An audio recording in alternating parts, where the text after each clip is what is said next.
Hi guys, welcome back to my channel. I am being Tochi, and today I will show you how to put a tap into your bucket.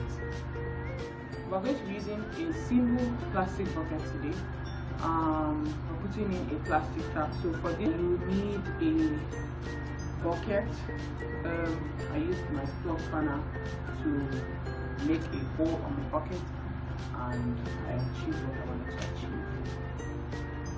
I'm going to be using mine for drinking water.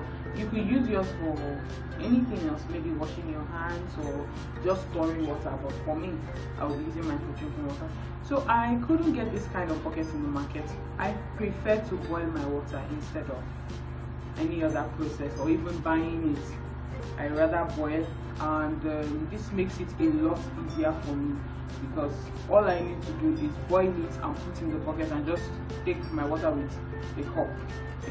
So in this video I will show you how to put your tap in yourself in a bucket that has no hole, a bucket that was strictly made to be a bucket and not to accommodate any tap.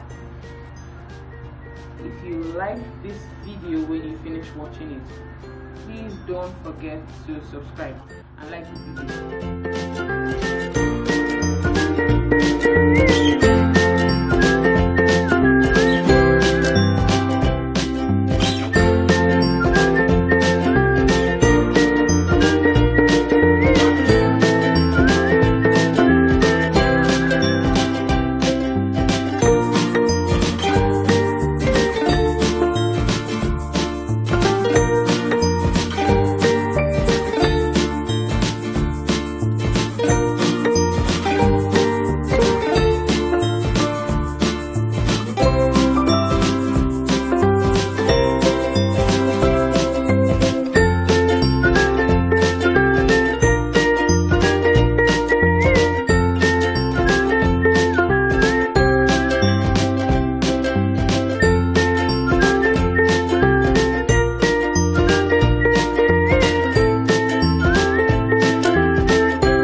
time to make one for yourself. If your plug spanner is not the same circumference with your tap, make sure to check it first from the beginning. If it's not the same, no problem, just go back to your fire, make it hot again, steaming hot, and then rub it around the corner, rub it around the edges in that same circular motion, so that the hole will expand. That way you can put your tap in. Always remember that it is better to have a hole that is too small than have a hole that is too big, because a small hole can be fixed but a big hole cannot be corrected. So be careful of that, and don't forget to like and subscribe to my channel at Being Tochi. It's your girl Tochi. Watch out for my next video. I love you guys.